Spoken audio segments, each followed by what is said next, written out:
And to me, that does nothing but scream confidence. Screaming confidence from a studio that has traditionally lacked confidence in their projects. So look, maybe it means nothing, but as an audience member, as a movie fan, I'm telling you what,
This movie is going to make money. It's going to be profitable. Is it going to make $800 million like the previous one? Nah, probably not. But you know what? It's probably going to get to $500 and $600 million, no problem. And while $500 or $600 million would make it one of the lowest grossing Harry Potter universe films of all time, it would still be profitable. And as long as it's profitable, they're going to move forward and make more of these movies. You bet your ass they are. So anyway, what do you guys think? First of all, did you like Crimes of Grindelwald? I'm not a Potterhead and I did, but I know a lot of you guys didn't. Jump down to the comment section below and let me know your thoughts. All right, with that out of the way, let's move on to our next email today. And our next email today comes to us from T. Hayes, who writes, "Who would have ever thought that Venom without Spider-Man would have come within $80 to $100 million of Spider-Man Homecoming? Nobody, that's who. How could we have been so wrong about our predictions for Venom? If it was in the MCU, it would be in the top 10 box office above Guardians, The Winter Soldier, and the original Iron Man. That's crazy." All right, thanks a lot for the email, T. Hayes. And yes, the ever-increasing box office success, and we've talked about this a couple of times over the last week or two, but the story just keeps rolling. the surprising, unexpected, huge box office success of Venom Knows No Limits. Now, T. Hayes writes, how could we have been so wrong? Listen, there's a lot of wrong to be passed around here, okay? Because even people like me who was saying, no, Venom is going to be successful. Venom can be profitable. It's going to be successful. Doesn't have to have Spider-Man. Even I was wrong about a lot of things.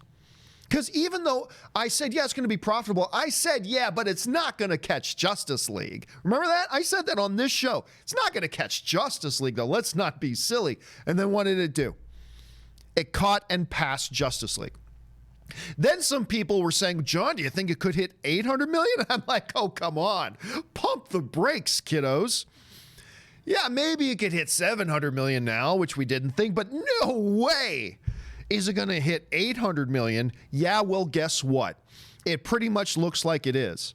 So before we point at any one group of people saying, oh, they were totally wrong, guess what? All of us were wrong to one degree or another. Because even those of us who thought Venom could still succeed, we never thought it would succeed on this level. Never thought it could succeed at this level. Now, the reality is right now, as you can see on the screen there, Venom is now officially at $780 million worldwide. The reality is that it's already over 788. But the official number right now is 780, which means it is going to pass $800 million. Something I said would not happen. Something even Venom's strongest supporters said would not happen. This movie is going to cross $800 million, and it's already over 788, and the official number is at 780, which is insane. How insane is this? Let's put this in perspective, shall we? Let's take a look at some of these high notable, that we all understand were big, massive hit comic book movies that Venom without Spider-Man, ladies and gentlemen, Venom not in the MCU, is now a bigger hit than. It is a bigger hit than Captain America, the Winter Soldier. Yeah, that may make you want to feel dizzy and fall over. Venom is a bigger hit than Captain America, Winter Soldier. Venom is a bigger hit than Thor 2. Venom is a bigger hit than the first Deadpool and the second Deadpool. It's a bigger hit than Spider-Man 2. For heaven's sakes, one of the greatest comic book films of all time. It's bigger than Justice League, we knew that. It's now bigger than Guardians of the Galaxy, that we all laud as this amazing, huge mega hit. And it is. Venom beat Guardians of the Galaxy. Venom beat Doctor Strange, and it already beat Deadpool 2, as we talked about a little bit earlier. That's the type of success. Wrap your heads around this. Let's keep this in context. And I mentioned this on Open Mic the other day, but Venom has gone beyond from being profitable to then being a legitimate hit to now this Venom film is a legitimate blockbuster. Legitimate blockbuster. And when it's all said and done, everybody, by the way, when it's all said and done, mark my words, Venom is going to finish this thing within $50 million. Within $50 million of Spider-Man Homecoming. A Venom without Spider-Man is probably going to finish within $50 million of Spider-Man Homecoming.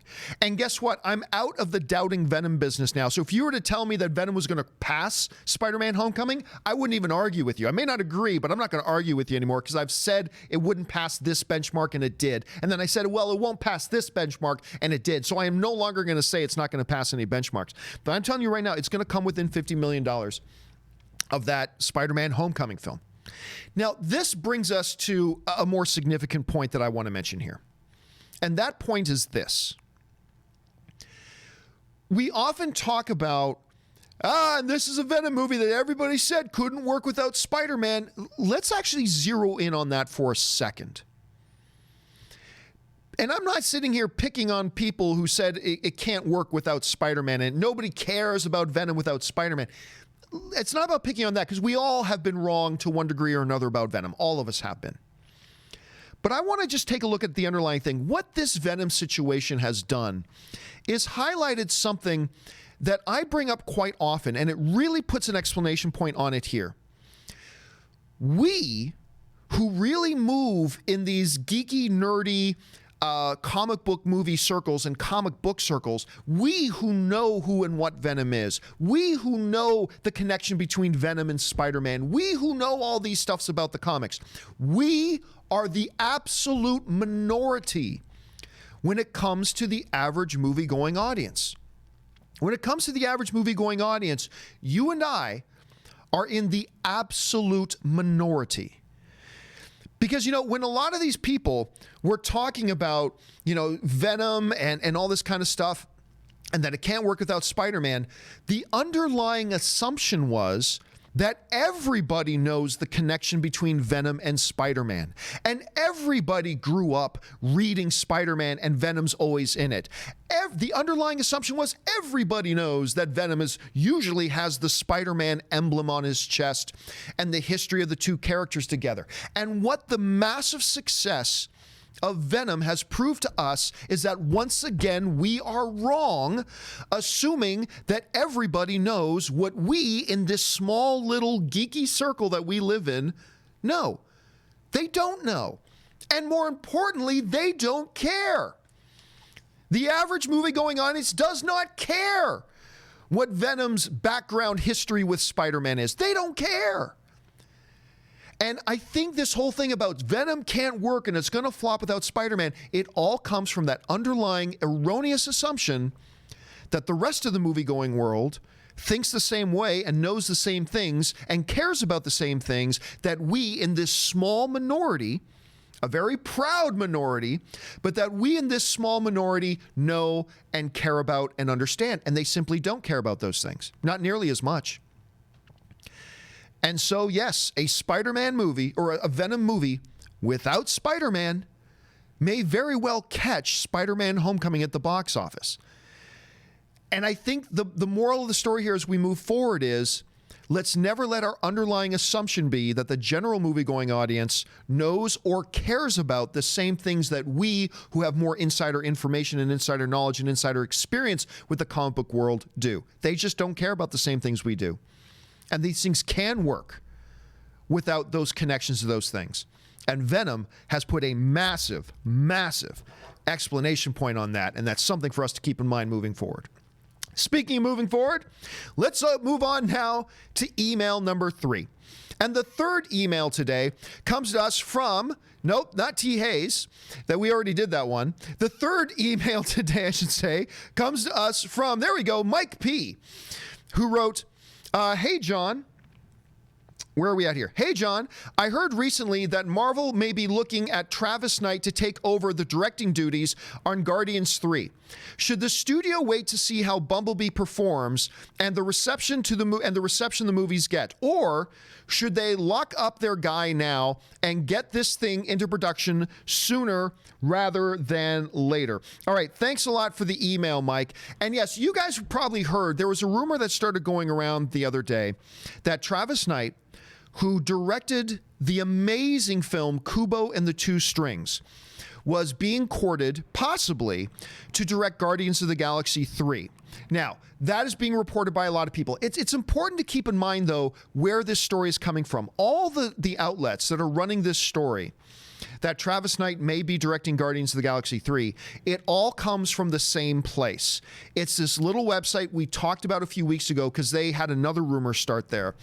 It's a little website called the Disney Insider. Right? And it's a Disney fan sort of, it's hard to explain what it is, but that's where this story comes from. They are saying that they heard that they're looking at Travis Knight, director of Kubo and the Two Strings and director of the upcoming Bumblebee movie, to direct possibly Guardians of the Galaxy 3. This is unsubstantiated. This is unconfirmed. There's nothing else to suggest that this might be true. But let's, for the sake of argument, go on the assumption just for a moment that it is true. Would he be a good pick? Well, I love what he did with Kubo and the Two Strings. The guy clearly knows how to tell good narrative, so I'm all for it. I'm all for attaching a good director to properties that I like. Should Disney wait to see how Bumblebee performs? I don't know that that's necessary, because a lot of times the box office performance of a movie, that will excite studios about a director for sure, but it's not necessarily something you can hold against a director if it doesn't work out, because ultimately what it comes down to is that how a movie will do at the box office largely has to do with the marketing campaign, which has nothing to do with the director, right? So sometimes you give that some consideration, sometimes you don't. I think if, and this is a big if Disney truly is looking at Travis Knight, yeah, go ahead and lock him in. If you believe in his narrative storytelling skills and you think this guy's a good filmmaker, go ahead and lock him in and go for it. But again, we as film fans should keep in mind that this should be considered a big rumor at this point. So there's that. By the way, he's not the only name being floated around. There are some other sources out there right now that are claiming that Disney is looking at another director to possibly direct this thing, and that is Bridesmaid director Paul Feig. Paul Feig, they're looking at, that's the report. This is coming out of Birth Movies Death. They're saying that some of the whispers going around is that Paul Feig is a guy they're looking at. Now, here's the thing. Paul Feig is a guy who gets a bad rap because a bunch of people don't like his Ghostbusters movie. That's fine. That's fine. I actually didn't think his Ghostbusters movie was nearly as bad as a lot of people made it out to be. Was it as good as the original? Absolutely not. But he gets a little bit of a bad rap for that movie. But there's something we got to keep in mind. Even if you hated, like I mean absolutely detested and hated his movie, absolutely hated Ghostbusters, keep this in mind too. He's directed other films that have been not only hilarious, but big hits. Obviously, there is Bridesmaids. Also, by the way, I don't think any other director has ever directed as many episodes of The Office, maybe the greatest sitcom of all time. I don't think any other director has directed as many episodes as The Office as Paul Feig did. He directed over 15 of those episodes. And by the way, he also directed one of my favorite films this year called A Simple Favor, the one he did with Anna Kendrick and what's Ryan Reynolds' wife's name again? Blake Lively. Thank you. Blake Lively and Anna Kendrick. Fantastic movie. Absolutely fantastic movie. If you didn't see A Simple Favor, you got to check it out. And then, by the way, he also has this little habit of taking smaller films and making them overachieve at the box office. He did The Heat. He did that one. That overperformed at the box office. Then he did Spy, which got much better reviews from the critics and made much more money at the box office than anybody was anticipating. So yeah. You can take your Ghostbusters, but for every one Ghostbusters, there's about 5 other really impressive things that he's done. Now, again, you got to take the Paul Feig thing with a huge grain of salt. It may very well not be true, but I'm just saying if he's one of the directors being looked at for Guardians of the Galaxy 3, that's not a bad choice.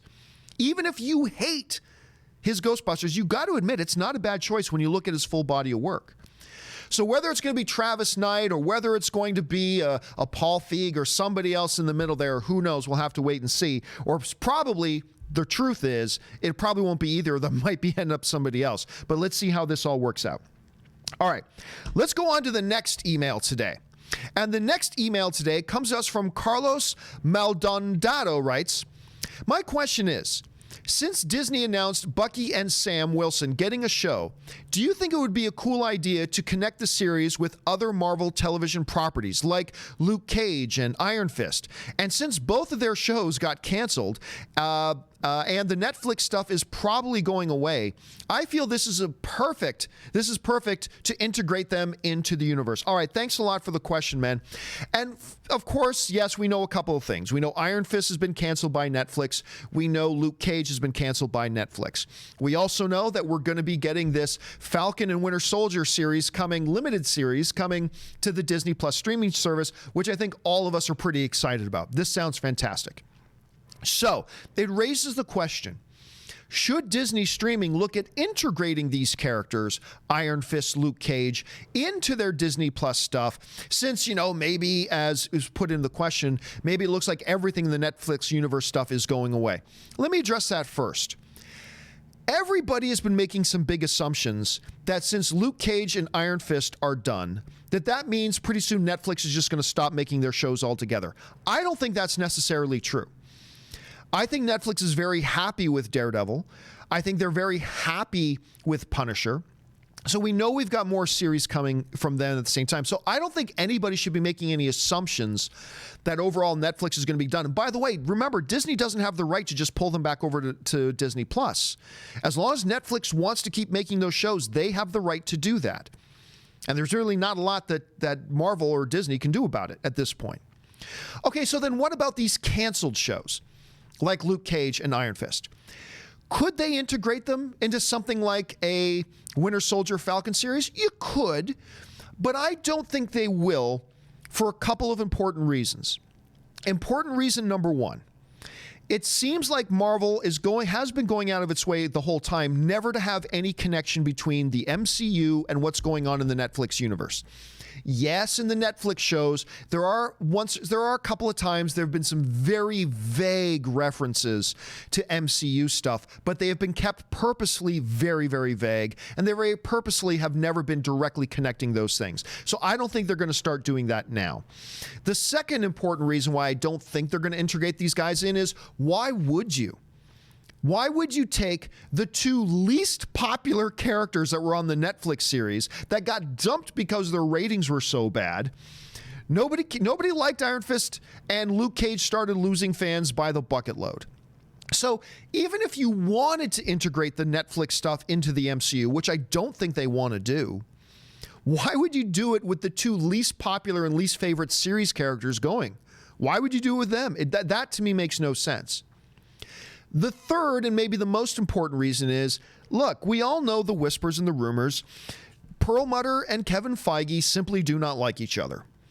And Perlmutter is still in charge of all the television stuff, other than the Disney streaming stuff, Disney Plus, which will be under Kevin Feige. And I don't think Feige has any desire to cross-pollinate Perlmutter's stuff with his stuff.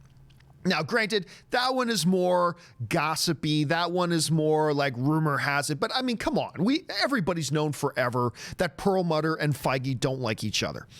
So for those reasons and others, I do not think you're going to see them integrate these universes together. And quite frankly, I don't want them to. I think one of the things that has made things like Daredevil and Punisher and things like that so good and so successful is that they don't have their hands tied to what's going on in the MCU. They don't have to talk, well, if we're doing another Daredevil, the Thanos stuff is going on, so you got to address it. Screw that. We're our own show. We can talk about whatever we want to talk about. I like that they've kept them separate, and I think they should continue to do them separately, so I don't see them doing that whatsoever moving forward. All right, guys, with that stuff out of the way, let's take some time now and go on to some live questions. You guys have been firing in some live questions, so let's jump over to the chat board right now and take a look at the questions you guys have been sending in. And we're going to start things off here with Robert Perez, who writes, have you seen the movie called Free Fire? If it's the movie I'm thinking about, yes. Let me just double check to make sure it is the one I'm thinking about. Yes, the one with Charlton Copley, and I believe Brie Larson was in that one too, and I think Armie Hammer was in that one as well, I believe. Yeah, it was, I mean, look, there were a bunch of people who didn't like Free Fire. I thought it was nutty and crazy and balls to the wall, and I thought the one-liners were great and fun. So yeah, count me as one of the fans of Free Fire. I like that one quite a bit, actually. All right, Robert Perez follows up. Soon you can use a keyboard and mouse on Xbox One. Okay, the reason why Robert is mentioning that, and by the way, Robert, I don't believe it, because they have been promising keyboard and mouse usage with consoles for years. And I've never seen it really happen in any real way. But they keep saying someday soon, like with an Xbox, you can actually plug in a keyboard and mouse. The reason Robert brings this up is because I like playing my video games, but I do not play on consoles. Because my brain is just totally wired to mouse and keyboard. That's how I play my video games. And whenever I try to use like the controllers, my brain is not wired that way, and it just doesn't click, and it just doesn't work nearly as well. But I have been waiting for the day that I'd be able to plug a mouse and a keyboard into a PlayStation. That I'd be able to plug my mouse and keyboard into an Xbox and actually play the games on the console, but with my user interface of choice. When that happens, I'll be very happy. But like I said, Robert, they've been claiming that for years, and we still don't really have it on any real scale. So I'll believe it when I see it. Let's just say that. All right. Donaldo Martinez writes, what does Donaldo write? He writes, after completing Red Dead Redemption 2, I was in the mood for a couple of Western films. 3:10 to Yuma, Unforgiven, both great. First of all, Unforgiven, a lot of people will put Unforgiven on their all-time favorite Westerns list. Many people put it at number one. There are a lot of people out there who consider Unforgiven to maybe be the greatest Western of all time.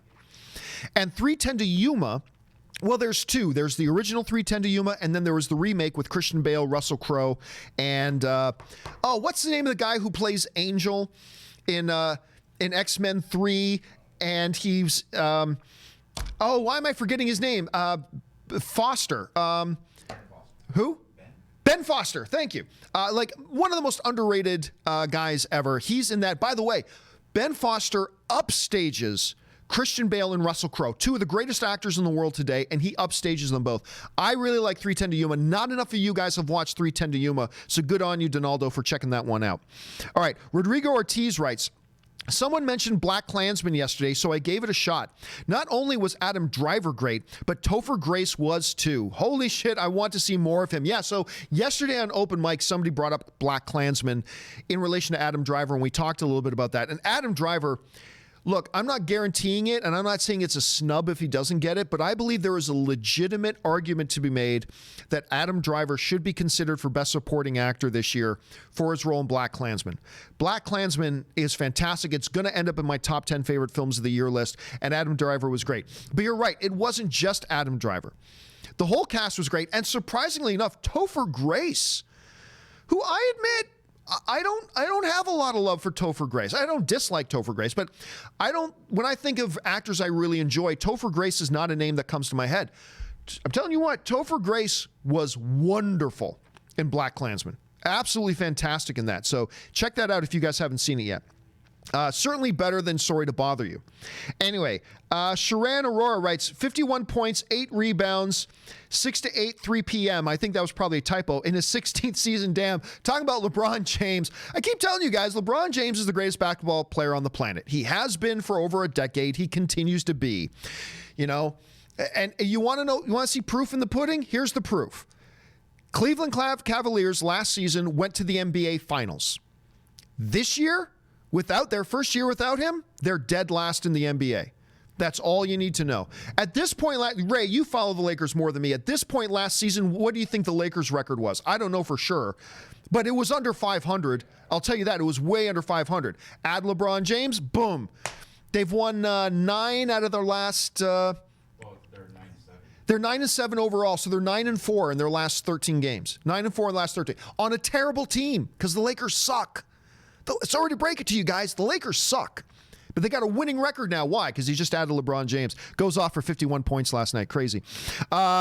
NTNLV writes, isn't it ridiculous to say that Disney is behind the PG-13 Deadpool movie to test if there would be an audience for that once it belongs to them? They currently have no control over it, right? It is ridiculous. Anybody who suggests to you that it's Disney that made them do a Deadpool, Once Upon a Deadpool, just tune them out and don't ever listen to anything they say ever, because it is ridiculous. Disney right now has no influence, say, or control on any level of what's going on over at Fox. And by the way, even if Disney wanted them to test out a PG Deadpool, this would be a stupid way to do it, because it's only going to be funny because of the way they're bleeping out and covering over the R-rated stuff. You can't do it in a vacuum. So yes, it is utterly preposterous, NTNLV 16, utterly preposterous for anybody suggests. It's absolutely moronic to believe on any level that Disney, by the way, Disney's deal has still not gotten final approval from the government and probably still won't for a number of months. Disney is not going to risk, if they do anything that looks like they're doing things behind the government's back, if they do anything that even smells a little bit like collusion, they threaten their multi-billion-dollar deal. Disney is not going to threaten this deal or put this deal at risk for what? Some stupid little experiment? No, it's absolutely ridiculous thing to believe that. Just tune them. You're absolutely right, NT. Just tune them out if you hear people saying that. Krieger119 writes, just checked Aquaman showtimes. Look like they moved up the first showing from 7 to 5 p.m. Just say it comes out on Thursday already. So here's the thing. I remember it was only a couple of years ago. This isn't like we're going back to ancient days, right? It was not so long ago that you could go see a midnight screening on the Thursday night at midnight. And that was like, woo, it's like going to see it a day early. And then midnight screenings moved to 11 p.m. Then they moved to 10 p.m. Then they moved to 8 p.m. Then they moved to 7 p.m. And now you get some that are even earlier than that. Now you're seeing that the Thursday night screenings, we're saying they're popping up around the country. There are 5 p.m. screenings. Okay, you still can't say it opens on Thursdays because there's no matinees, right? So it's not truly a full day. But yeah, I mean, at some point, once they start moving it to 4 p.m. and then 3 p.m. and once they get to 1 p.m., okay, now it's a full day, change it. But for now, they can still get away with saying it officially opens on Friday. All right, James Welsh writes, early buzz for Bale and Adams in Vice. Yeah, massive buzz, as a matter of fact. But for those of you who don't know, Vice is the movie where Christian Bale plays former Vice President of the United States, Dick Cheney. And it looks amazing. The first trailer dropped a few weeks ago. Looks absolutely incredible. Early buzz for Bale and Adams and Vice. Maybe 5th time's a charm for Amy Adams after being nominated 4 times and no win. Maybe. But again, you know, the Amy Adams situation just kind of reaffirms the thing that I'm saying all the time. Winning an Academy Award is one of the hardest things to do, man. It is one of the hardest things to do. Amy Adams is definitely a testament to that. But I think there would be a lot of people very happy to see Amy Adams. If she got one, she'd be very deserving. But let's see how the final competition stacks up. It's going to be a tough year this year. This is going to be a tough year in the Best Supporting Actress category. So she's going to have her work cut out for her. Vlad Mamat writes, hey, John, what does a tone-deaf movie really mean? I mean, it depends on who you ask. I mean, tone-deaf... The best way I could think of off the top of my head to define it is being clueless to cultural realities. Like doing your movie in such a way that makes it clear that you as the filmmakers are being either willfully or not willfully oblivious to certain cultural realities. Again, there are other people who may define that differently than me, and they probably will come up with many better ways to define it as that, but that's just the best way I can kind of define it off the top of my head. Thanks for asking, Vlad. All right. Angry Irish Benjamin writes, Marvel's acquisition by Disney proved very good for the MCU. It erased Marvel's money issues, and they still got to make the films they wanted to, but with a Mickey Mouse seal of family-friendly approval. Well, I mean, look, I believe, if I'm not mistaken, I believe Disney acquired Marvel, I think it was $2 billion? Jonathan, I don't know if you know that for sure, but if you guys want to look up in the control booth there, how much Marvel was purchased by Disney for, it's somewhere between $2 and $4 billion, I think. I could be wrong about that. If one of you guys can fact check that and then just, what's that? Okay, and fact checker Jonathan's looking up right now. They'll yell it out. But I'll tell you what, it almost doesn't matter what they bought it for. It was a good purchase. Obviously, it worked out great for Marvel because it kept them alive and thriving and healthy, making them the #1 kind of brand at the box office in the world of any genre. What's that? 4. It was 4. Okay, so it's the same amount that they bought Star Wars for. So they bought Marvel for $4 billion, they bought Star Wars for $4 billion, and both were fantastic purchases because both are making their money hand over fist and will continue to make them money forever and always. Yeah, it was an absolutely brilliant move on their part. You know, Disney saw the potential and what could be done there. And not only were they brilliant in buying it, they've been brilliant in how they've managed it. It's one thing to buy something good, but it's another thing to manage it well. You know, you could make an argument. I'm not hating on Warner Brothers here, but you can make an argument. Hey, it was brilliant for Warner Brothers to buy DC, although they've been more closely connected for much longer. But it's a question of how have they managed it, right? Marvel and Disney didn't just make a good move buying the damn thing. They have managed it wisely, and it's been totally great for everybody across the board. Everybody's been making tons of money. Everybody's super happy, and it's now the #1 brand in the world.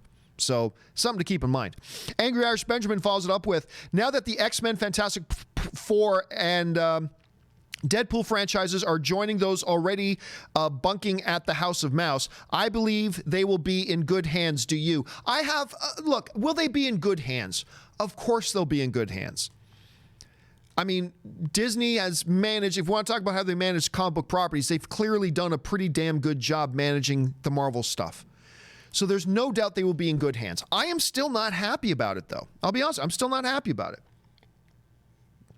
I'm not angry about it. I'm not jumping up and down about it, but I'm not happy about it. I believe there are significant drawbacks that are going to come with this. Number one, Marvel can only make so many movies a year. So we're going to get less comic book movies per year. We're also going to get more monotone movies because, let's face it, Marvel, while they have great diversity in their movies, they all have the same DNA, and that's great. But with the Fox movies, you had movies that had completely different DNAs. And I would argue Fox put out two of the greatest top 10 comic book movies of all time, Deadpool and Logan. And let's be real here. Those movies wouldn't even exist had they been under Disney's brand before. If Disney had had control of these the whole time, those movies, two of the greatest comic book movies of all time, Deadpool, not to mention Deadpool 2, and Logan, wouldn't even exist. Fox gave us different kinds of comic book movies than Marvel gave us. Now it's going to become more homogenized. And I'm sure they will do a good job with them. That I have no doubt. I don't think Kevin Feige is suddenly going to start crapping the bed. You know what I'm saying? I don't think that's going to happen. But we're losing something. We are. And I think everybody's just so concerned about, oh, I like Marvel, so them getting that, yay! Like everybody's so wrapped up in that we just, let's take a breath and take a step back and realize we are losing something significant here. Comic book movies are going to be less diverse now. They're going to be more homogenized. And this other company that was making movies that was trying different things than DC and Marvel was trying, and sometimes failing at it, but sometimes crushing it. Like X-Men First Class, X-Men Days of Future. By the way, take that back. Fox put out 3 of the top 10 greatest comic book movies of all time in Logan, Deadpool, and X-Men Days of Future Past. They were trying things that Marvel and Disney weren't doing, and we're losing that now. Are they in good hands? Yes, absolutely they're in good hands. But it's also a drawback. It's also a negative. And I really do wish we would continue to live in a movie fan world where those properties would be under somebody else. But hey, it is what it is. Blake Carson writes, I don't watch many shows, but Hill House is a 10 out of 10.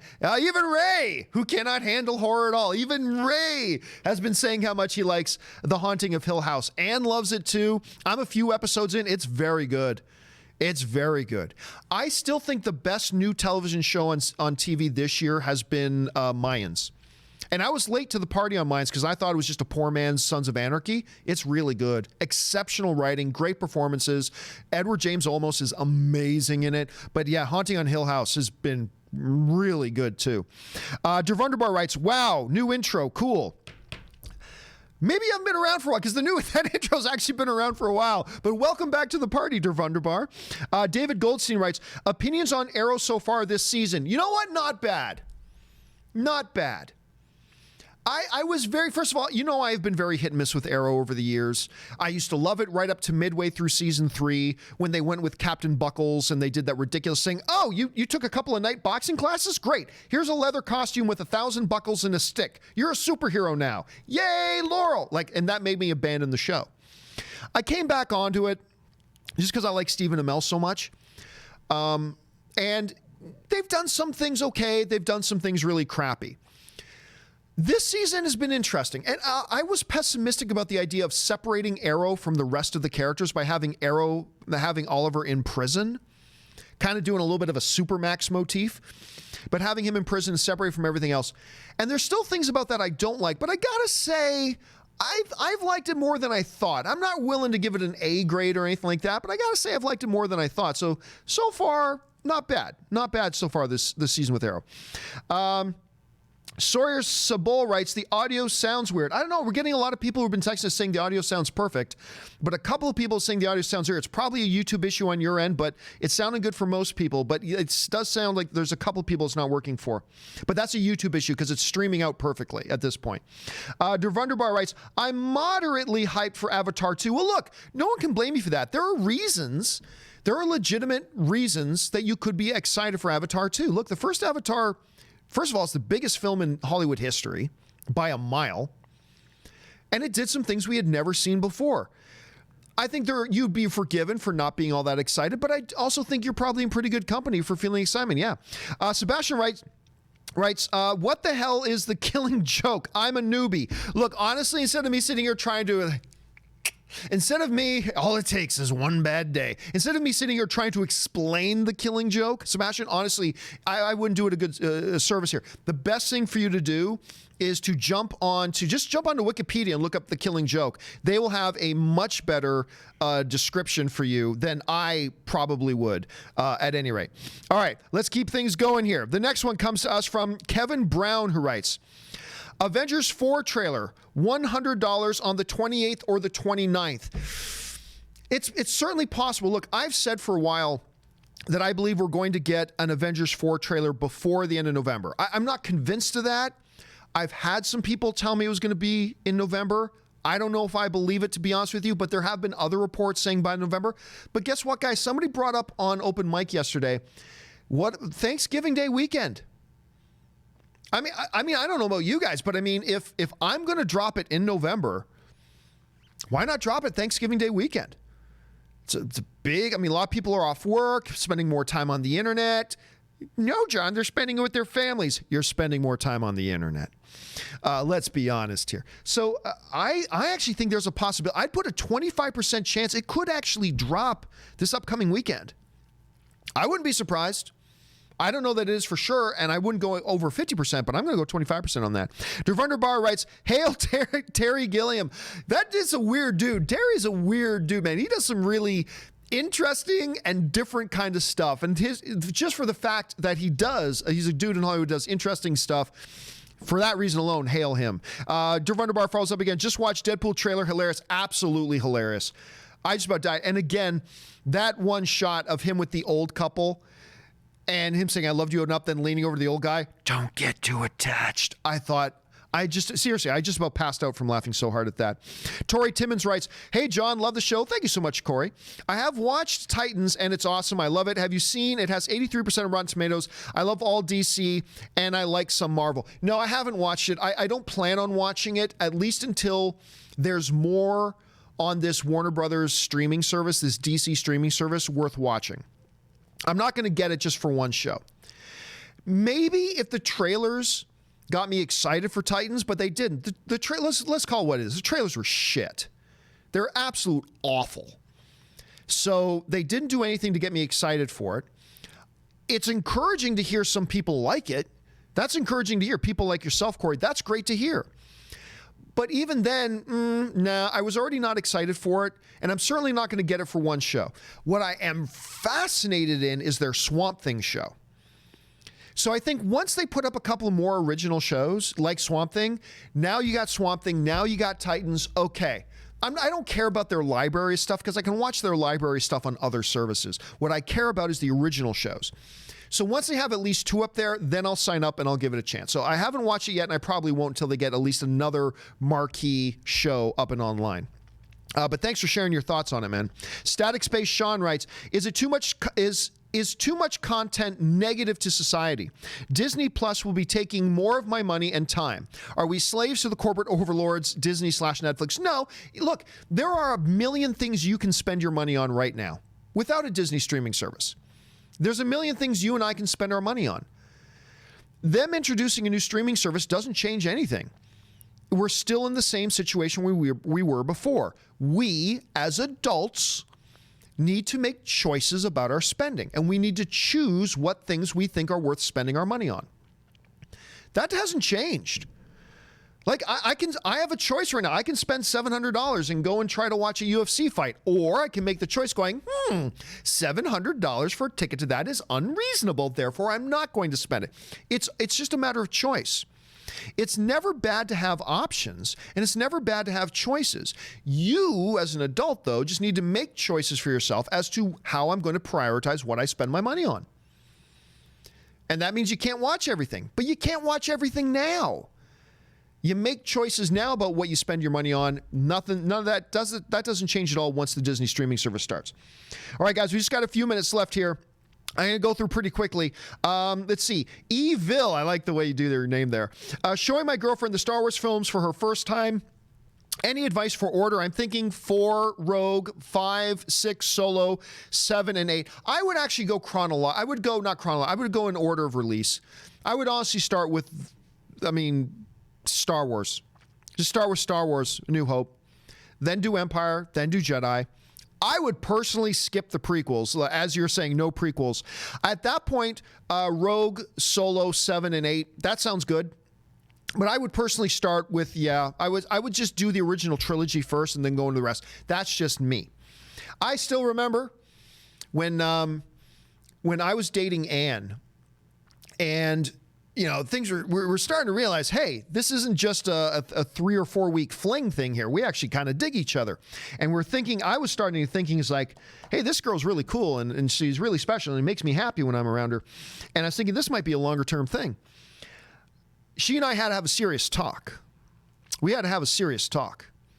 Because you see, Anne had revealed to me a little bit earlier that as an individual, she had not seen the Star Wars trilogy. To which I said, excuse me?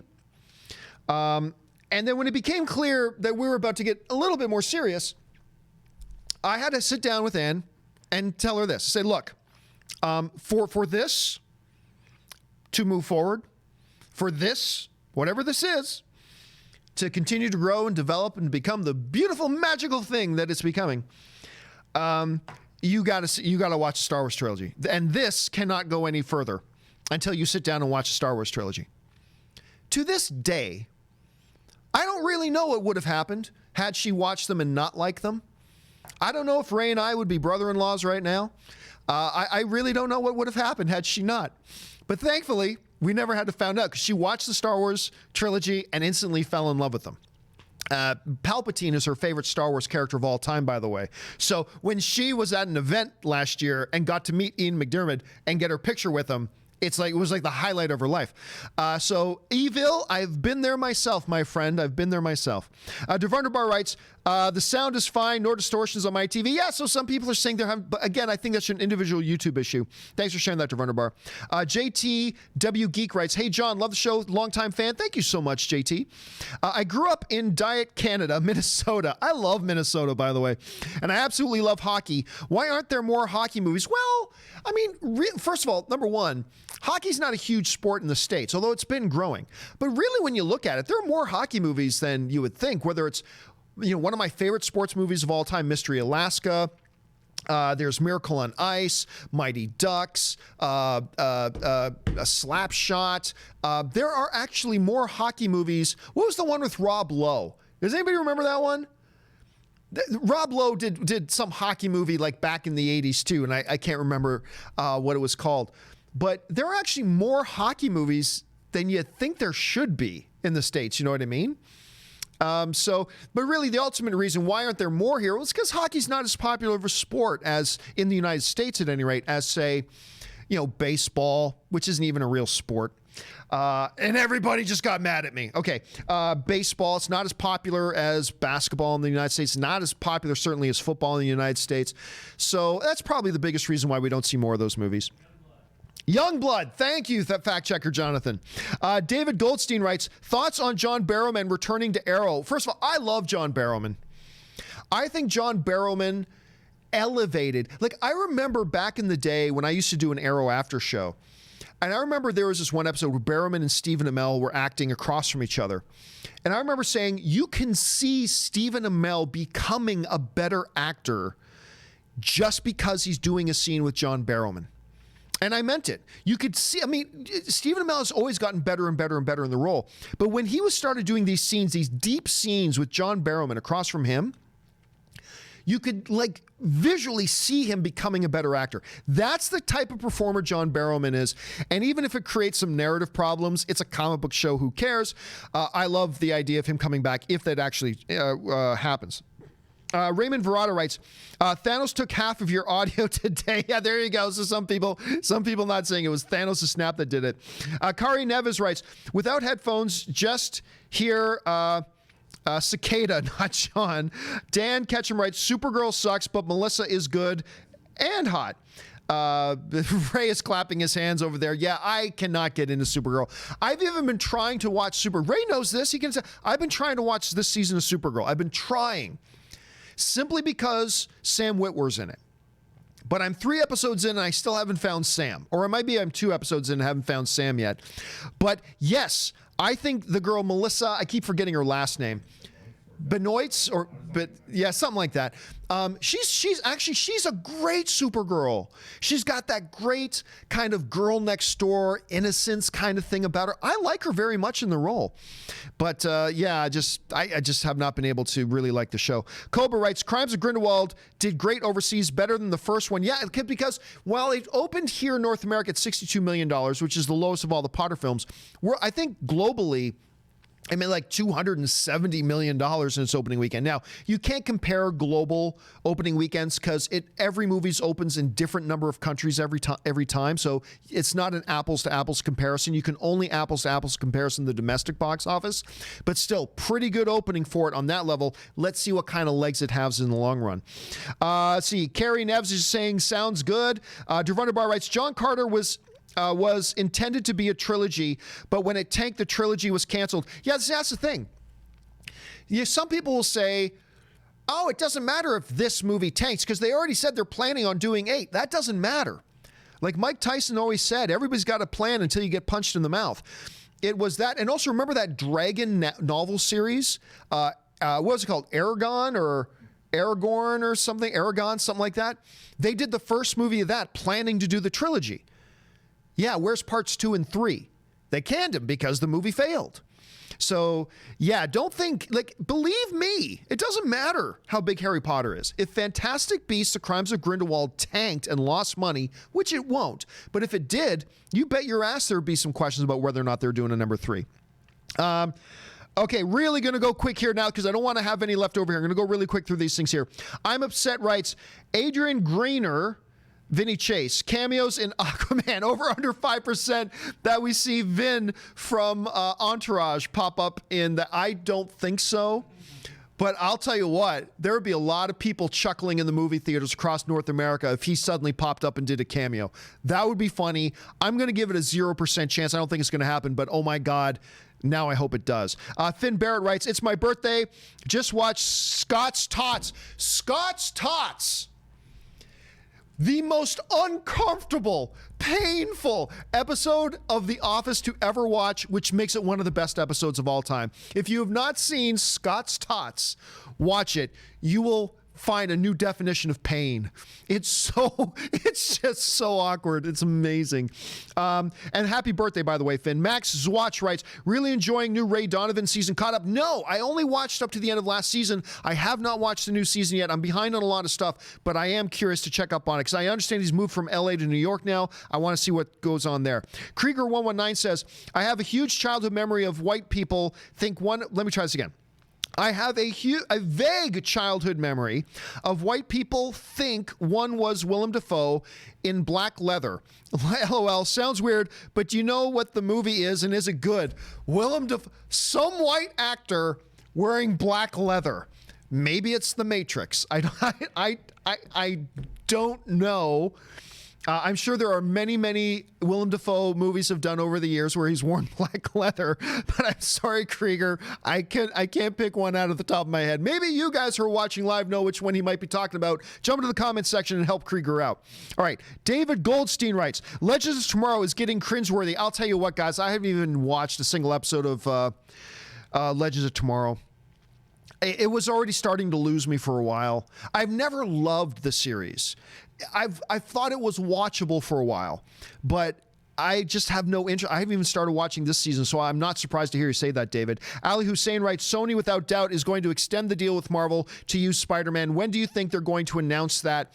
Probably not until after Spider-Man. Or you know what? I think if they're going to announce it, they'll announce it probably just before Spider-Man Far From Home comes out to get more buzz and more PR for the movie. Yeah, I told everybody, I said this from the beginning, if you want Spider-Man staying in the MCU, you better hope Venom does well. Because there are some misguided people going, oh, let's hope Venom tanks so that Marvel can keep Spider-Man. I'm like, what are you talking about? That's completely the opposite of what will happen. If Venom tanks, Sony's going to go, oh, we can't make our comic book movies work without Spider-Man. Yoink, and they would have pulled him out of the MCU. So I was telling everybody, look, you may love or hate Venom, but you better hope Venom does well if you want Spider-Man to stay in the MCU. Spider-Man's been a blockbuster. Absolutely, it's going to stay over there. I'm going to guess either shortly before or shortly after Spider-Man Far From Home, just to build the PR for it. Joe Clem 15 writes, what do you think about the idea of Sony and DC first making standalone villain films and then culminating them with our beloved heroes? Opposite process of the MCU. Look, I've been saying forever, you don't need to do it. It's all about making good movies. That's all it is.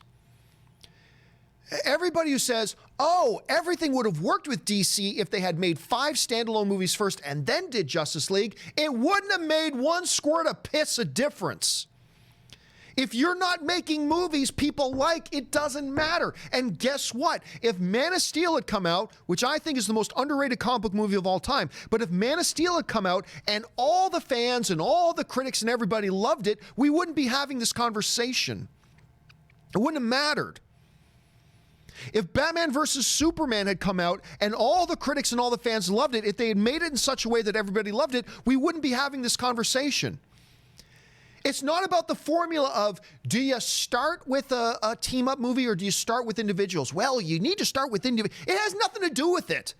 Winning cures everything. This is all about whether the movie itself is good or not. And despite how much I love Man of Steel, the fact of the matter is not enough people loved it. Not enough of you loved it the way you should have loved it because it's so good, but you didn't. That's what it's all about. So can doing it, hey, starting with villains and then doing yeah, it can work if the movies are good. It's all about whether the movies are good. That's all it's about. Nothing else matters. Because if they had started with, I don't know, Black Cat, right? And just a pure hero, and they did Black Cat as a big hero, whatever, and they decided to start off with that, if the movie wasn't good, it wouldn't matter that they were following in the same formula as the MCU. It wouldn't have mattered. Because the movie wasn't good and people didn't like it. So that's ultimately the big thing there, Joe. So yes, absolutely, it can work. If the movies are good and the audiences and the critics respond well to it, then it can totally work. It all depends on the individual movie. Krieger Watt writes, with the resurgence of Prime, will AMC announce what is the difference between Prime and Dolby? Not even the staff knows. Prime is a couple of dollars cheaper. I don't know. Because remember, when I was still working at AMC, Prime and Dolby were synonymous. As a matter of fact, the theaters were called Dolby Cinema at AMC Prime. That's what it was called. It was just one thing. Now I go to my AMC Burbank 16 and they have the Dolby Cinema and then they have AMC Prime, and they're two different things now. I walk in, the seats are the same. It sounds the same. It looks the same. I don't know. Maybe they just don't have the Dolby dual laser projection in the Prime theater. I don't know. I honestly don't know. And you're right. There are even some AMC staff members who don't know what the difference is. I don't think they need to make an announcement, but at some point they do need to clarify because it is a little bit confusing, Krieger. Let's see. Krieger follows up with AMC Empire has a Dolby theater and a Prime theater. Yeah, we're seeing that in a lot of the bigger AMC theaters because I believe AMC Century City now has that. My theater, AMC Burbank 16, also has a Prime and a Dolby. So they're going to have to clarify that at some point. 2 questions left. Mitchell Biller writes, Man of Steel's music was perfect for Superman. Wonder Woman's music fit her so awesomely, and now Aquaman seems to be just perfect for him. Dude, that is my favorite part of this new trailer. And there's a lot that's really good with this new trailer, but my favorite part of this new trailer is that music. That music was just killer. Loved it. All right, and now final question of the day. Neon Brim writes, when do you think Stephen King's It Chapter 2 trailer will release? Oh, I don't know. I don't know. I don't really think it matters. I don't think they should release it too early, but probably within about 6 months, within 6 months of when the movie's supposed to release, that's probably when it'll drop. I mean, it's not like we've never seen It before. We know It. We know they've got the kids cast returning and we've got the new adult cast. I know we kind of know what to expect. So I'm not really sure, but I'm going to guess it's probably around the 6-month window. Let me just look up here. It Chapter 2, because I don't know it off the top of my head. 2 release date. All right, It Chapter 2 releases in September, so I don't know, maybe April. Yeah, March or April. That'll be my guess. March or April is probably when the first trailer for It Chapter 2 will come out, so let's keep our eyes open for that. All right, guys, that will do it for today's installment of the John Campea Show. Thank you so much for being here and putting up with the little technical hiccup we had at the beginning of the show when we were doing a little bit earlier. Thanks so much for being here, contributing all your questions, and for being a part of the movie film fan community with us. Don't forget the John Campea Show returns tomorrow morning at 9 a.m. Pacific Standard Time. Make sure you join us as we talk more about the world of movies and movie news. That'll do it for me for now, guys. My name's John Campea, and until our next video, bye-bye.